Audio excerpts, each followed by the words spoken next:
Here's what I hear about him. He is elite, which we all know. Both ends of the floor. He is a superstar player.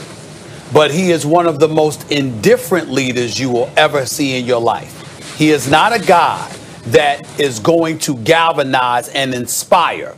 He is a guy that is a master at doing his job. And those other responsibilities come with someone else.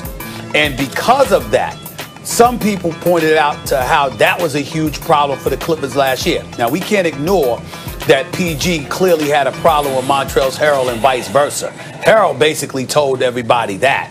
But in the end, when I look at PG, because of all the sacrifices that were made by the Clippers in order to get him and all the talk that he's been doing about how he's going to get in everybody's you-know-what, he's got his old trainer back, etc., etc. He's the one guy that could influence Kawhi for Kawhi to influence others. If anybody could pull it off, it has to be PG because of what Kawhi went through or what Kawhi insisted upon in order for the Clippers to ultimately get PG. So it's basically by default, but I would say based on Kawhi's personality and what he has shown throughout his entire career, PG is a bit more talkative. He is a bit more loquacious. He does seem more willing to communicate and talk with folks. And I think that lends itself towards leadership in a lot of ways in the NBA. So I would say PG over Kawhi in that regard. But he obviously has to perform on the court in order for people to want to listen to him. The answer is Kawhi. And the answer is Kawhi for a very simple reason. Because PG-13 goes away in the playoffs. And that dude can't be your leader. He could be an excellent player. And when I say goes away, he's better than an average starter. He's average, somewhere between an average starter and an all-star. But in the regular season, he's somewhere between an all-star and an MVP. He declines in the playoffs. And whatever happened with Kawhi in that last Game 7, or, you know, whatever. Like, some guys have bad nights, and that was a bad time to have a bad night. Kawhi was excellent, as Perkins pointed out. Extraordinary. Through the playoffs for the second consecutive year, because the year before, he won Finals MVP. And that wasn't the first Finals MVP he won. So Kawhi's style is, as you say, Stephen A., that's what the reporting has been. That's what you hear.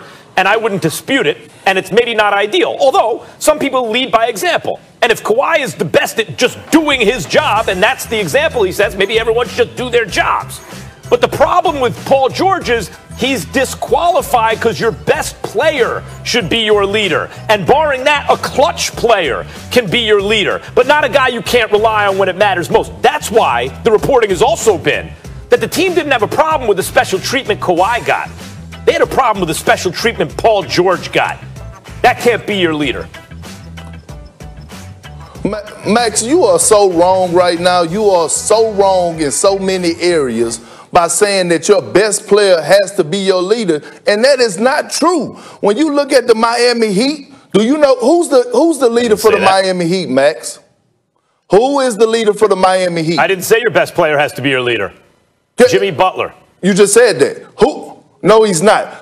Udonis Haslem is the leader for the Miami Heat. So with that being said, a lot of guys can't gravitate to guys coming up just to show up to work. Your leader does everything else off the court also. And to me, it's a no-brainer to answer the question. Paul George is the better leader. Why? Because he's more vocal. We haven't heard 10 words from Kawhi Leonard this offseason. And when reports come out, they talk about the special treatment that Kawhi gets, being able to take his helicopter to practice, being able to fly back to San Diego to live in his $20 million mansion, holding the plane up, being late, having his own coach on the coaching staff, having his own trainer, everything, just being a loner. So PG, although I don't agree with a lot of things that comes out of his mouth, at least he owns up to a lot of things. He's not afraid to address certain things, especially when it's about himself. It's not all about your leader has to deliver on the court, Max. Your leader is a guy that's going to be vocal. And by the way, the Clippers just invested over $200 million into Paul George. So that means the Clippers are committed to Paul George, and Paul George is committed to the Clippers. Kawhi haven't signed nothing yet. He has a player option for next year. So with that being said, PG is the leader. He has to be the leader, the guy that steps up vocally in the locker room calling team dinners when they, on the road, getting guys together, that has to be Paul George, because we know that's not Kawhi Leonard, and history tells us that because he wasn't even the leader in Toronto. So that being said, it's Paul George. I'm not in a position to dispute your locker room experience, who have played on a championship team. When you bring up a guy like Haslam, who's, the Lifetime Heat Award, whatever that is, I get it. He's like synonymous with the franchise. We're talking about different things here, though. Haslam, if you want to call Haslam the leader instead of the heart and soul or a culture setter or whatever, there is leadership in that. But when I think of the Heat, I don't think of Haslam. I don't think the Heat are going to go as far as Haslam leads them. I think of Jimmy Butler. And sure, Kawhi should be more vocal ideally. That's not his style. Maybe you need another dude like a Rondo on that team. That's why we were all talking about that, who would have been the right kind of leader. Well, but Rondo, notice, I didn't say it has to be the best player, but it has to at least be a clutch player. At least be a dude who shows up when you need him. It can't be a dude who goes away under pressure. Well, Max, Max, they just giving Udonis Haslam $2.4 million a year. Yeah. They just giving them $2.4 million a year just to sit on the bench and not to be a leader. I'm not saying he's not important.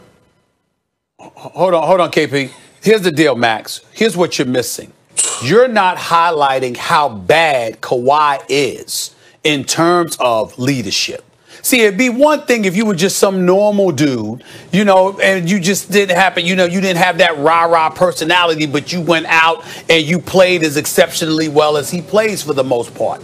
But when you are the complete antithesis of that, where it's national news that you actually laughed at a press conference. Actually laughed. Because you laughed, it was national news. Because they've never seen anything from your personality. Because you're you have a penchant for giving one-liners and being gone. Because even when you're a star, people barely talk to you because you pretty much have nothing to say. You literally could work for the CIA. I mean, they look at you like that. It's a different animal with Kawhi Leonard. And when you are that extreme with your willingness to be a little bit, not extremely quiet, non-communicative, no rah-rah and stuff like that, that's where it's taken to another level, because it goes in the opposite direction. When you pay a guy superstar dollars and pay him max dollars, it's not just because of his ability to perform on the court. It's because of the ability he has to galvanize the folks around him. Tim Duncan, with his quiet personality, he was quiet to the media. He wasn't quiet to his teammates. He was a jokester. He played around. He had a great personality. You look at Steph, you look at LeBron, you look at others. There's a difference. That ain't Kawhi. That's a problem. I'm not disputing that, guys. I'm saying who would be the better leader. In other words, do you have a chance to win a championship if Paul George is the leader of your team? I think the answer is no. But Kawhi's won 2 championships, and both times he was the MVP. And whether or not he was the leader, he wasn't asked to be a leader on that Spurs team. They gave him the MVP. On the Toronto team, who was the leader? You want to say Kyle Lowry? At the very least, Kawhi. Hell yeah! If you said Kawhi led the Raptors to the championship, that wouldn't be a lie. If Paul George ain't going to lead you to a championship, like if he's the leader, you're running up the white flag. So far in his career, maybe it can change, but it hasn't been the case so far. And it's been largely a result of his play in the playoffs. I take no pleasure in saying that. I love Paul George. I love watching him play. But it's they were down 3-1. They were down 3-1. Paul George had 26 and 33 before the game 7. You talking about one game. Well, that same one game, your leader didn't show up. Kawhi Leonard didn't show up either. I'm talking about, by the way, you're right, although Kawhi wasn't hitting the backboard from a corner 3. But you're right, Kawhi had a bad game 7. There's so few bad performances from Kawhi throughout the years in the playoffs. Go ahead, KP. Paul George, there are many games, including in these last playoffs, where he didn't show up. But go ahead, KP. Max, you keep talking about what's going on the court. A leader is more than just playing basketball, Max.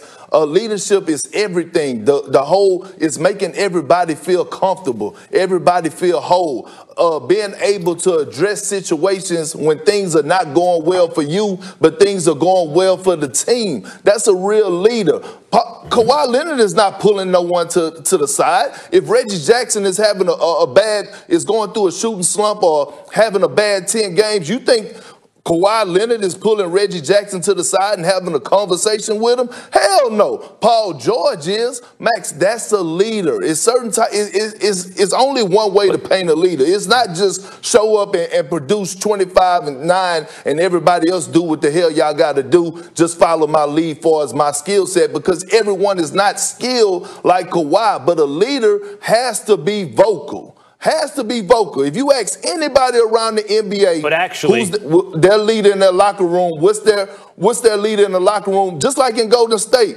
Steph is not their leader. Draymond Green is their leader. He's the one that's doing all the talking. He's the vocal guy. He's the one that we hear all the time. Although Steph is the culture, he's the franchise, but he's not the leader. It's a difference. What I would point out is teams where the leader is not the best player are in a tougher situation than teams where they are. By the way, Steph Curry is not the leader on the team. They were lucky to win one championship against the Cavs before KD showed up and created a power imbalance in the NBA where it was impossible for them to lose. Maybe that has something to do with it. But besides that, this is not a great choice. A dilemma is not just a tough choice. It's a choice between two bad options. These, if you want to paint Kawhi that way, and you may be right, he's incapable of doing it based on your experience, Perk, just showing up and leading by example. He has to be more vocal. It's not in him. Well, then Kawhi is not a good choice, but neither is Paul George. The question is, which leader can lead you to a title? That may be. That's why I think we all thought they should have gotten Rondo. They needed a guy like that. And maybe neither one of these guys are. If I had to choose between the two, give me the guy with 2 finals MVPs, not the guy with a reputation for going away in the playoffs. Well, let's go to your guy, Max. Let's go to your guy, because this same Kawhi Leonard, you ain't never heard those complaints about LeBron. You ain't never heard those complaints about other leaders. You see guys complaining about him all the time. Well, privately, off the record and all of this other stuff. Why are they doing that? Because apparently, outside of his game, he's having a negative effect on the franchise, or at least he did last year. Yeah, it could but Max, you can't move the goal. You could argue he had a negative effect, although go ahead. But Max, you cannot continue to move the goalpost to fit your narrative. You can't do that. You keep moving the goalpost. No, I'm not moving keep it in one spot. I'm not. I'll take the 2-time Finals MVP.